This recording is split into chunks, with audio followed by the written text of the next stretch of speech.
할렐루야. 이 시간 우리 하나님의 크고 놀라운 은혜가 여러분 모두의 심령 가운데 충만하게 임하시기를 간절히 기원합니다. 오늘 사사기 6장, 지난주에 이어서 기드온의 이야기가 진행되고 있는데요, 우리 기드온의 이야기를 통해서 표징을 내게 보이소서라는 제목으로 함께 하나님의 음성을 듣기를 원합니다. 한번 따라하겠습니다. 표징을 내게 보이소서. 여러분은 신앙생활하면서 때때로 어떤 표징을 구해 보신 적이 없으십니까? 하나님 좀 이 사인을 좀 주시면 내가 이 확신을 가지고 내가 나아갈 텐데 하나님 그 사인을 좀 주시면 좋겠습니다 하고 요청해 보신 적이 없으십니까? 어떤 총각은 그런다고 합니다. 하나님, 저기 앉아있는 저 자매가 참 마음에 드는데 저 자매가 제 짝이 되면 얼마나 좋겠습니까?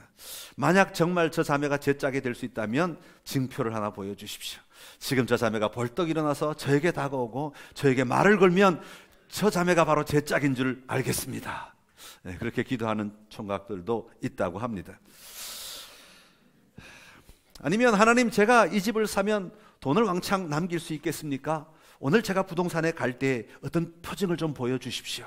그렇게 기도하는 사람들도 있을 수 있겠지요. 우리는 이런저런 이유들 때문에 이런저런 상황 속에서 하나님께서 우리에게 어떤 표징을 보여주기를, 징표를 보여주기를 요청하는 마음을 가질 때도 있고, 또 실제로 징표를 보여달라고 요구할 때도 있습니다.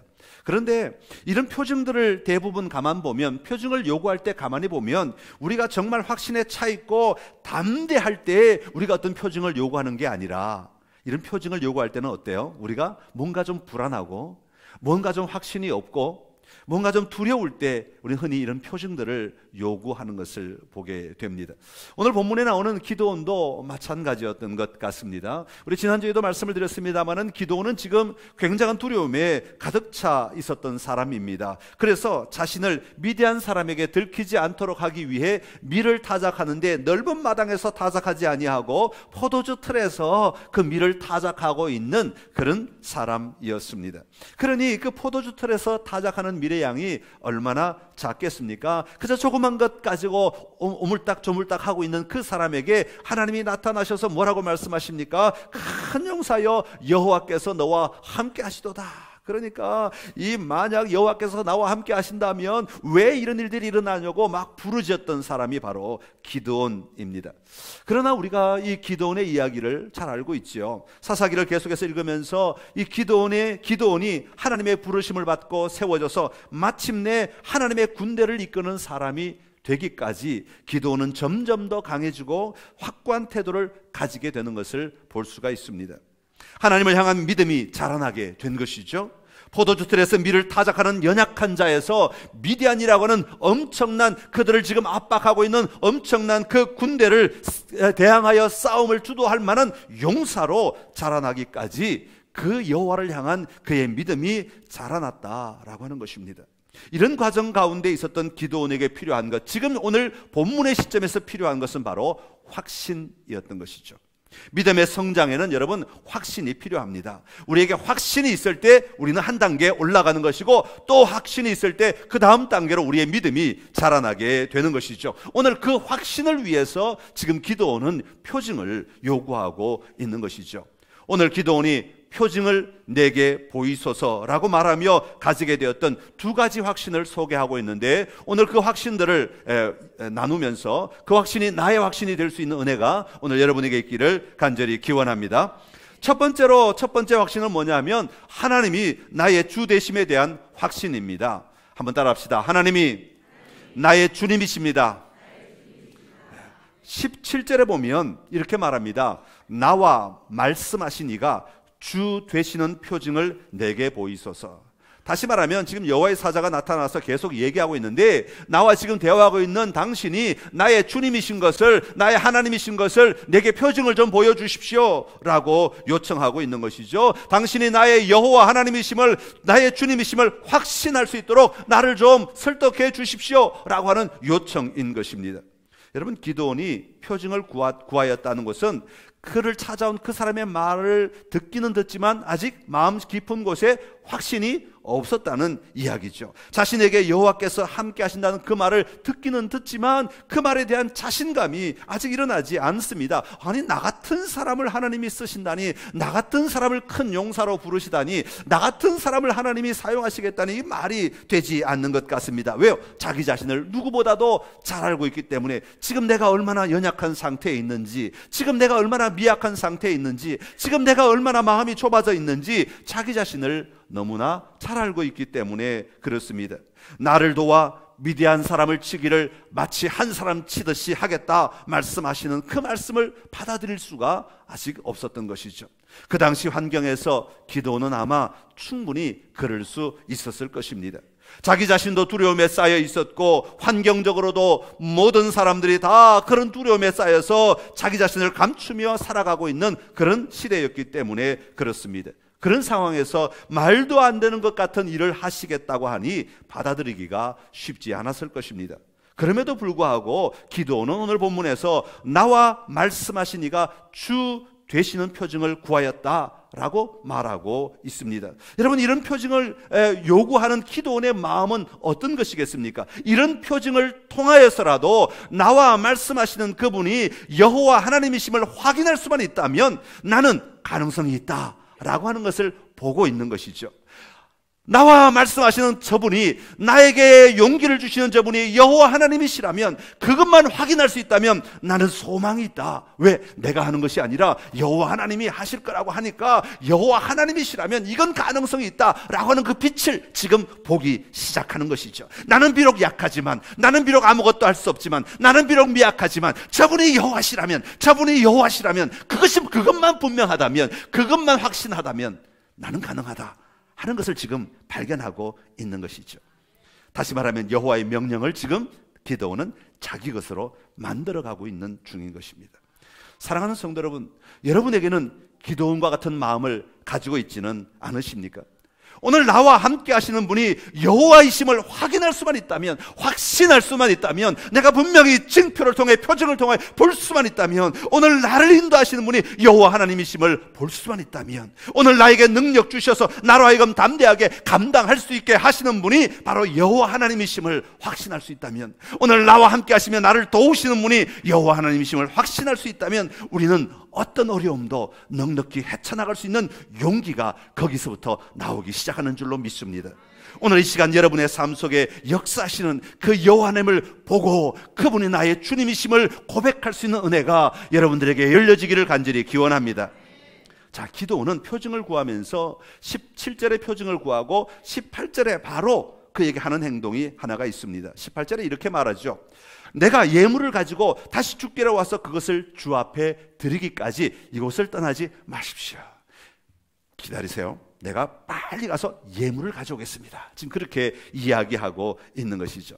자, 이에 여호와의 사자가 허락을 합니다. 자, 내가 너 돌아올 때까지 머무르겠다, 떠나지 않겠다, 그렇게 말합니다. 자, 그래서 기드온이 가져온 것이 무엇입니까? 염소 새끼 하나와 가루 한 에바로 만든 무교병을 가지고 옵니다. 그리고 고기를 소쿠리에 담고 국을 양푼에 담아서 상수리 나무 아래 그에게로 가져다 드립니다.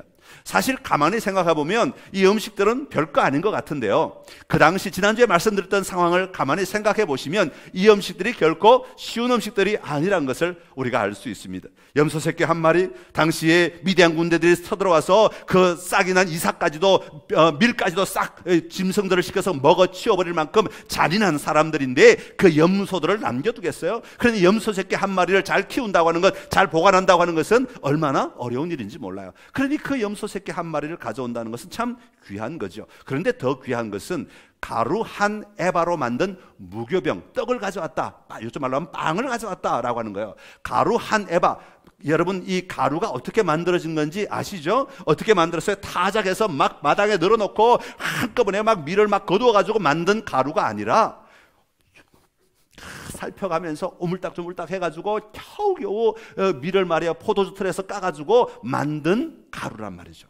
그런데 이 한 에바가 얼마나 되는 양이냐 하면 한 에바는 학자에 따라 달라요. 왜냐하면 이게 구약시대에 쓰던 측량 단위이기 때문에 정확하게 오늘의 단위와 얼마가 정확한지 비교가 잘 안 되는 경우들이 있어요. 근데 일반적으로 사람들이 한 에바 그러면 요즘에 어떤 학자들은 10kg 정도를 보는 사람이 있고 좀 많이 보는 사람은 20kg 정도를 보는 사람이 있어요.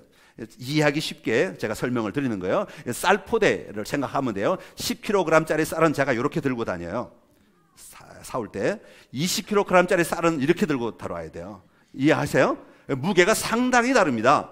그러니까 20kg짜리를 쌀을 사오면 이렇게 들고 굉장히 무겁단 말이죠. 양이 많다는 거예요. 무게로 따지면 20kg짜리의 밀가루를 가져온다고 생각하면 꽤 무거운 거예요. 여러분, 이 무거운 양이라고 하는 것은 뭘 의미하겠어요? 얼마나 많은 양이냐 하는 거예요. 지금 기드온에게는 엄청난 양이라는 것이죠. 원래는 그 양은 많은 양이 아닙니다. 원래는 막 밀을 농사를 해가지고 추수를 하면 아마 그런 포대들을 여러 개 수십 개 아마 만들 수 있는 양이었을 거예요. 그러나 지금은 미디안이 쳐들어오는 시대고 미디안이 그것마저도 뺏어가는 시기였기 때문에 그 한 포대 10kg, 20kg의 밀을 가지고 있다는 것은 굉장히 귀한 양이었다는 것이죠. 그런데 여기서 예물을 드린다고 표현했는데 단순히 예물을 드릴 때에는 구약 성경에 보면 그 당시에 예물을 드릴 때의 양은 한 에바의 10분의 1을 가지고 빵을 만드는 거예요.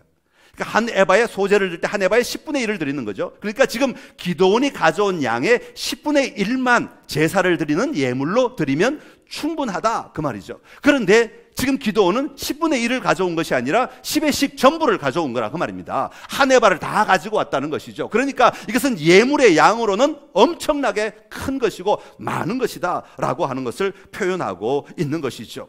다시 말하면 자기가 수고하고 땀 흘린 모든 것을 다 들고 온 것과 같은 의미를 가지고 있다는 것이죠. 저는 이 말씀을 읽으면서 아마 기드온이 자기가 숨겨놓았던 몰래 조금씩 또 찢고 또 꺼내 쓰고 조금씩 찢고 꺼내 쓰고 모아놨던 그 모든 것들을 다 가지고 온 것이 아닐까 그렇게 생각을 합니다. 그러게 이것만 보아도 지금 기드온의 마음을 우리는 충분히 발견할 수 있는 것입니다. 당시에 귀한 염소 새끼와 또 떡과 고기와 이 모든 것들을 다 가지고 와서 지금 그 여호와의 사자 앞에 갖다 주는 것이요. 다시 말하면 이분이 여호와 하나님이 보내신 사람, 다시 말하면 여호와 하나님이시라면 이것 자체가 전혀 아깝지 않다고 하는 것입니다. 이 모든 것을 다 드려도 내 앞에 있는 분이 여호와 하나님이심을 확인할 수만 있다면 이것은 결코 손해되는 것이 아니라고 하는 것을 이야기하고 있는 것이죠. 여호와 하나님과의 만남을 위하여 자신의 모든 것을 내어놓고 있는 것을 볼 수가 있습니다. 사랑하는 성도 여러분, 우리가 여호와 하나님을 경험하는 자리에 서기 위해서는요, 우리가 그저 우리의 평소의 삶의 자리에 뭔가 하나 조금 더 보태는 것, 이게 여호와 하나님을 만나는 것 아닙니다.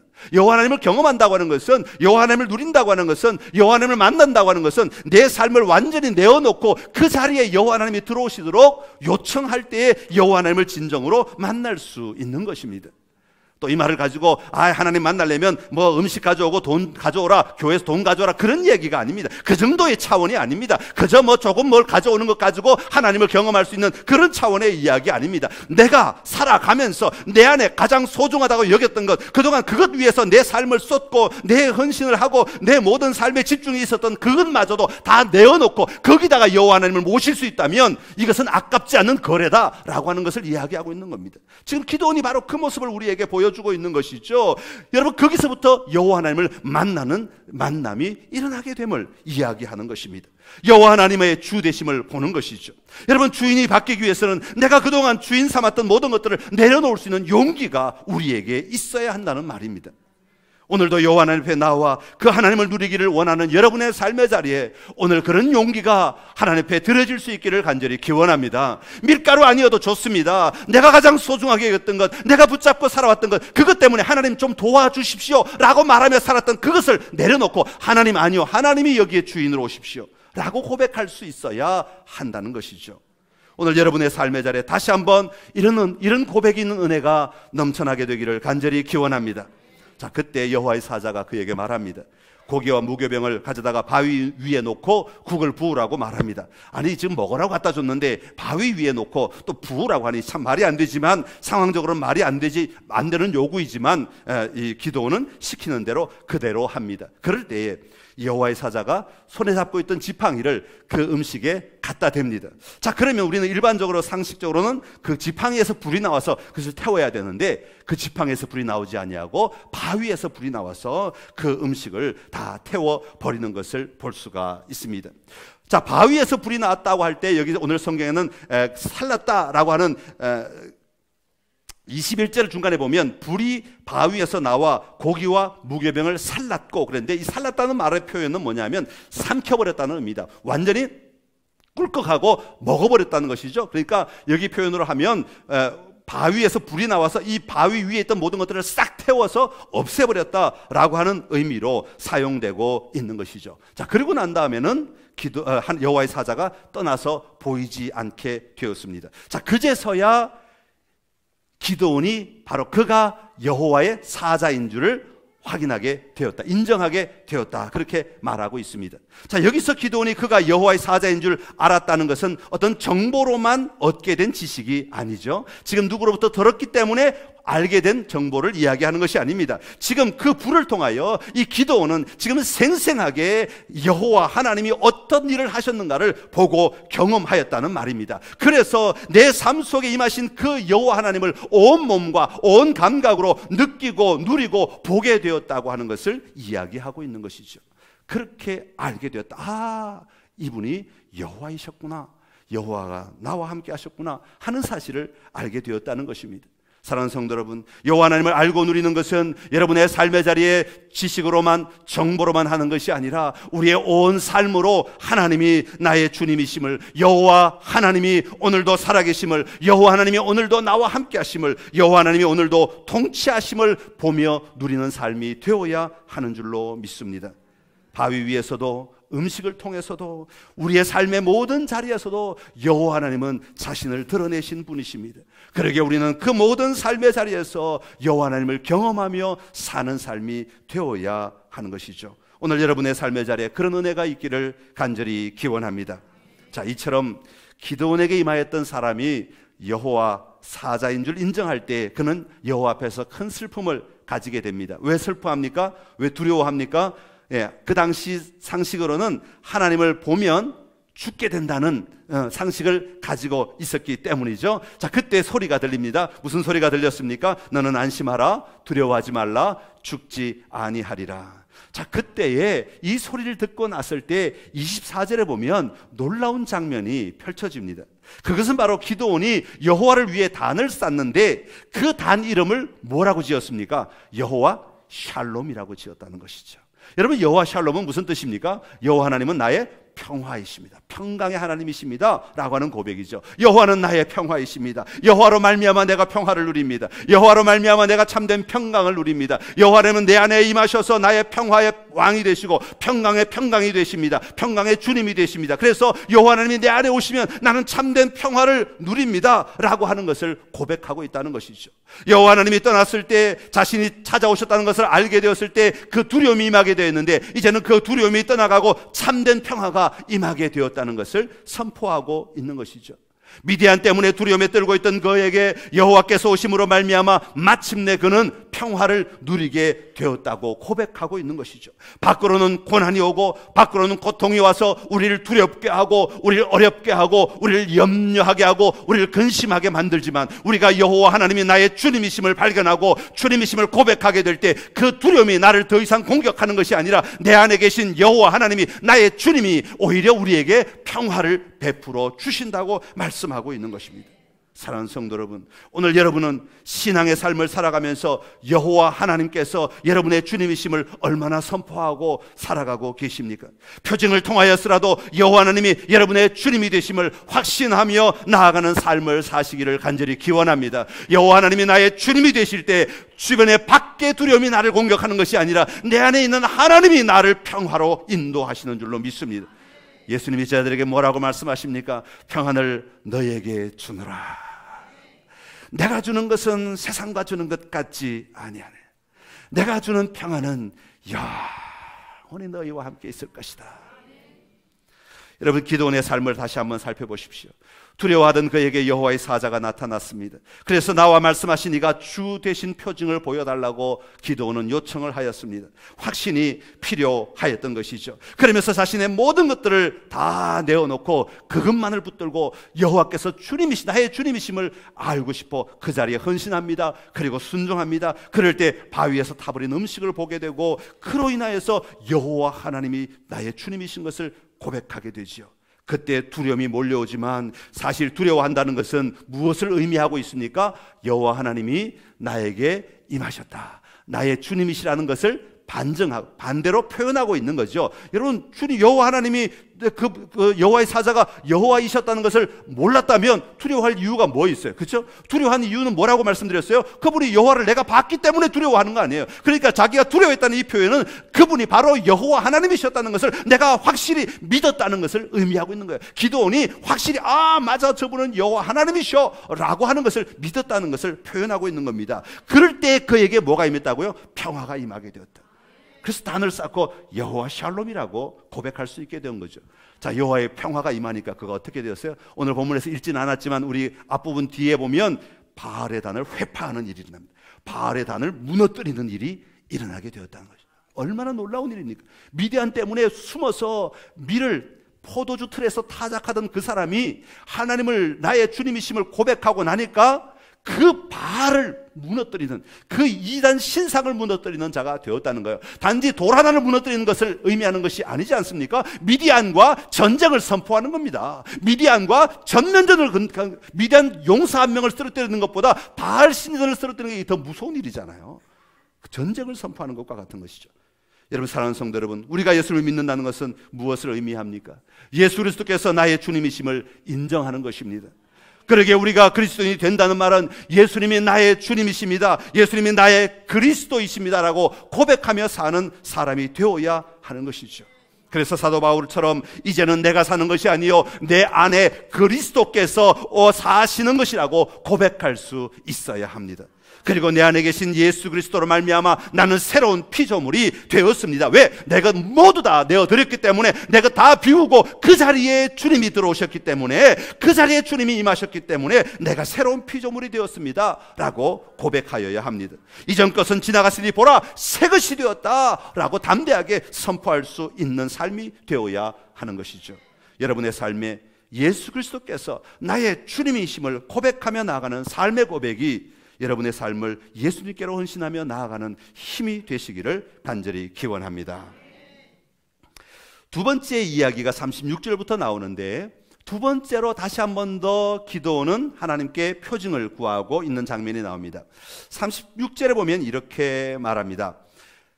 내 손으로 이스라엘을 구원하시려거든 보소서, 내가 양털 한 뭉치를 이렇게 쭉 나가는 거죠. 보여주십시오, 확인시켜 주십시오.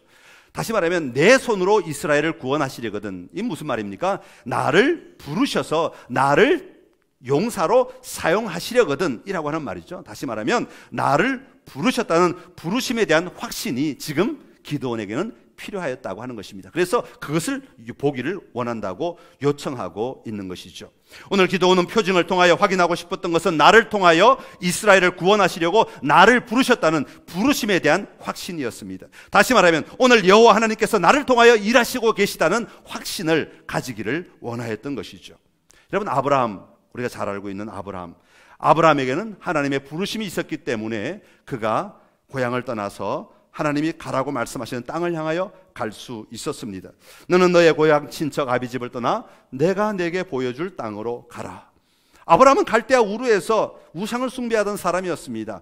잘 살던 사람이었습니다. 온 가족이 함께 머물러 있던 삶이었습니다.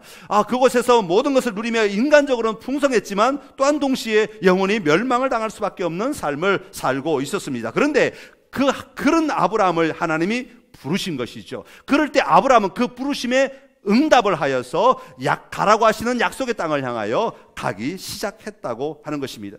부르심을 받았고 그 부르심에 대한 확신이 있을 때 그의 걸음을 옮겨놓게 되었고 마침내 그 땅에 들어가서 하나님의 명령대로 살 수 있었다고 하는 것입니다.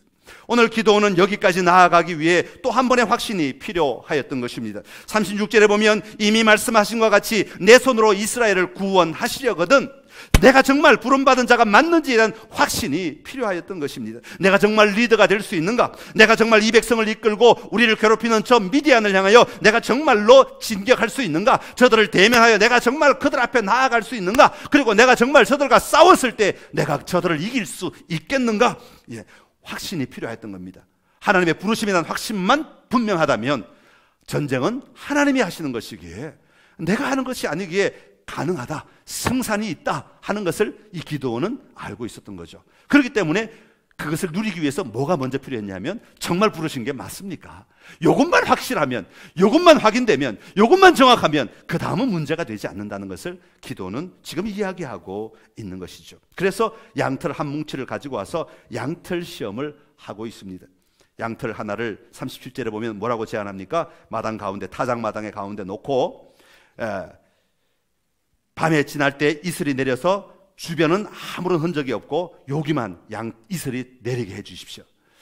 여러분, 이게 어떤 지역에서는 가능한 일일 수도 있어요. 제가 하와이에 갔더니 그 코나에라고 하는 지역에 가면 저 섬을 반대로 쭉 돌면 산이 언덕이 쫙 하나가 연결되면서 언덕이 나오는데 그게 보면 딱 선을 그어요. 정말로 사람이 그은 선이 아니라 자연이 만든 선인데 선이 쫙 그어져 있는데 그 선 요쪽은 초록색이에요. 산이. 요쪽은 회색이에요. 회색.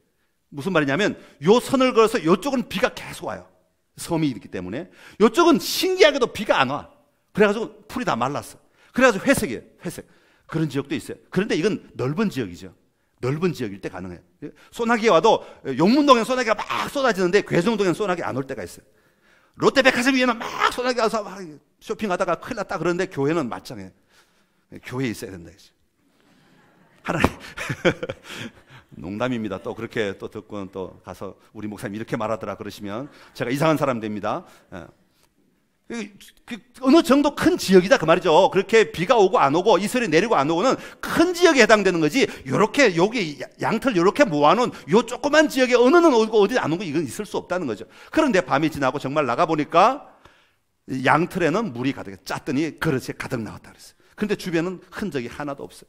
근데 이 기도원이 아마 저 같은 생각을 했던 것 같아. 나도 본 적이 있어. 어디 갔더니 요만큼은 비가 오고 요만큼은 안 오더라고 말이에요. 그러니까 한 번 더 실험을 해보는 거예요. 한 번 더 해보십시오. 그래가지고 한 번 더 요구를 하죠. 이제는 반대로 하십시오. 요 양털에는 이슬이 한 방울도 오지 않고 이 주변에는 이슬이 내리게 해주십시오. 그랬더니 정말 그 다음날 아침에 보니까 양털에는 이슬이 내리지 아니하고 주변에는 이슬이 내렸다고 오늘 성경은 우리에게 이야기하고 있습니다. 하나님께서 기도원이 하나님의 사명을 위해 부르신 자임을 확인시켜 주셨던 것이죠. 자, 그럴 때 기도원은 용사가 되었던 거예요. 하나님의 마음을 알기만 하면, 하나님의 의도를 알기만 해도 그는 담대한 용사가 되어서 미디안과 싸울 수 있게 되었고 그 백성을 이끄는 리더로 사용되게 되었던 것이죠. 사랑하는 성도 여러분, 하나님은 여러분을 부르셨습니다. 그리고 여러분을 통해 일하기를 원하시는 줄로 믿습니다. 여러분, 우리는 많은 다른 어떤 일들이 필요한 것이 아닙니다. 다른 어떤 많은 능력이 필요한 것이 아닙니다. 하나님이 나를 부르셨음에 대한 확신만 있으면 우리는 모든 것을 알 수 있습니다. 하나님이 나를 부르셔서 나를 통하여 일하신다는 확신만 있으면 우리는 모든 것을 통하여 우리의 삶을 드리는 삶을 살아갈 수 있다는 것이죠.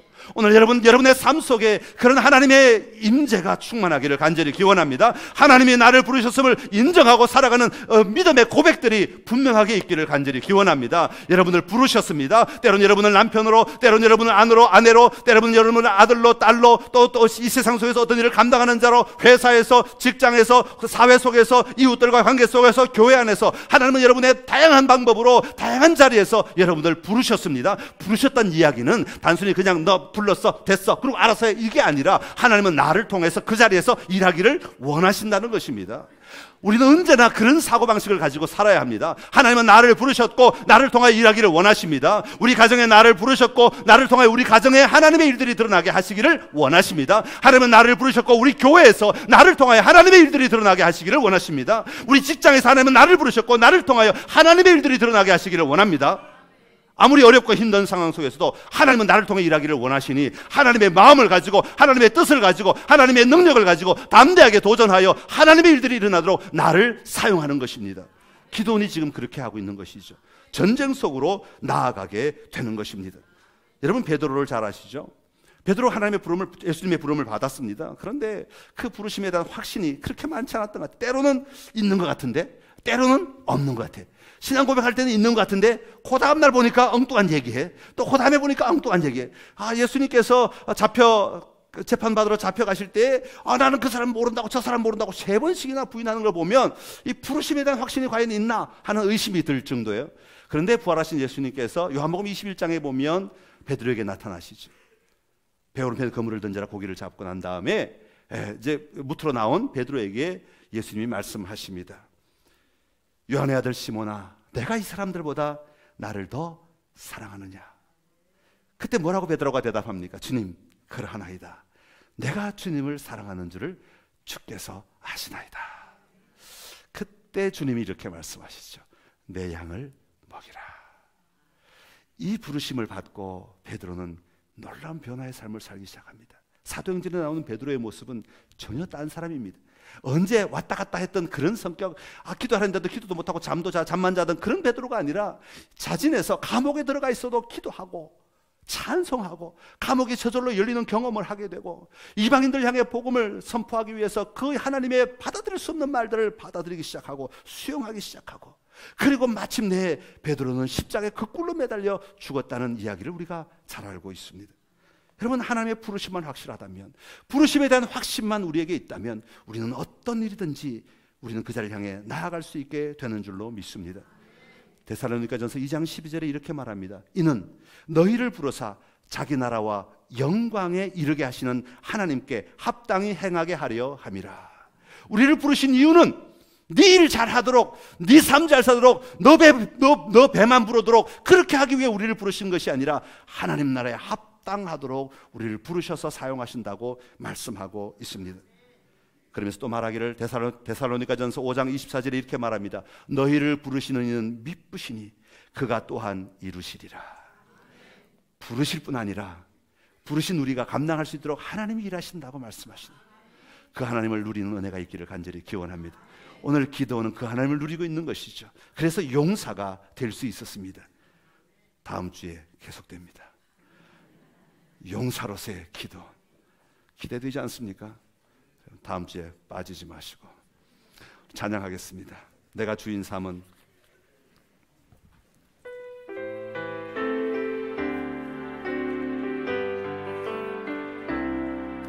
내가 주인 삼은 모든 건 내려놓고 내 주 대신 주 앞에 나가 내가 사랑했던 모든 건 내려놓고 주님만 사랑해. 내가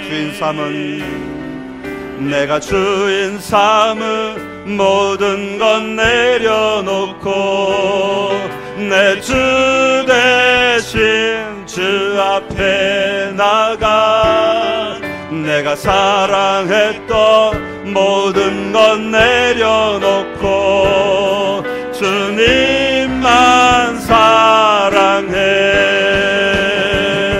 주 사랑 거친 풍랑에도 깊은 바다처럼 나를 잠잠케 해. 주 사랑 내 영혼의 반석 그 사랑 위에 서리. 주 사랑 거친 풍랑에도 깊은 바다처럼 나를 잠잠케 해. 주 사랑 내 영혼의 반석 그 사랑 위에 서리. 오늘 우리 말씀을 시작하면서 좀 같이 기도하기를 원합니다. 하나님, 여호와 하나님이 나의 주님이심을 고백합니다. 예수님이 나의 주님이심을 고백합니다. 이제는 내 안에 오직 예수 그리스도께서 좌정하시어서 내 삶을 다스리심을 분명히 믿습니다. 주여 내 안에서 역사하여 주옵소서. 내 안에서 일하여 주시옵소서. 이 확신이 떠나가지 않게 하시고 이 확신으로 온전히 이 땅을 살아갈 수 있도록 주여 내 안에 일하여 주시옵소서.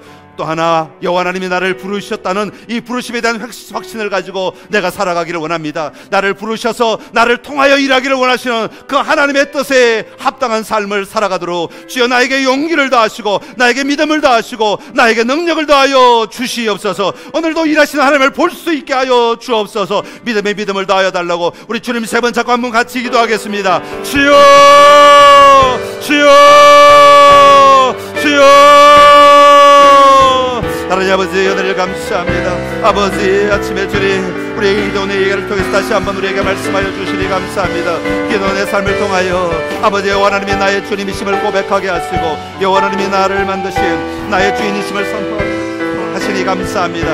아버지, 이 시간 그 하나님 바라보며 그 하나님을 의지하며 날마다 살아가게 하여 주옵시고 그 하나님을 통하여서 날마다 승리할 수 있도록 하나님이여 일하여 주시옵소서. 세상의 어떤 것도 그 자리를 바꾸지 못하게 하시고 세상의 어떤 것도 그 자리를 빼앗지 못하게 하여 주옵소서. 여호와 하나님이 나의 주님이십니다. 예수 그리스도가 나의 주님이십니다. 아버지, 내 안에 좌정하신 그 주님으로 말미암아 평화를 누리게 하시고 담대하게 용기를 얻어 나아갈 수 있도록 하나님이 일하여 주시옵소서. 아버지, 더 하나 아버지 우리를 부르셨다는 부르심을 가지고 나아가기를 원합니다.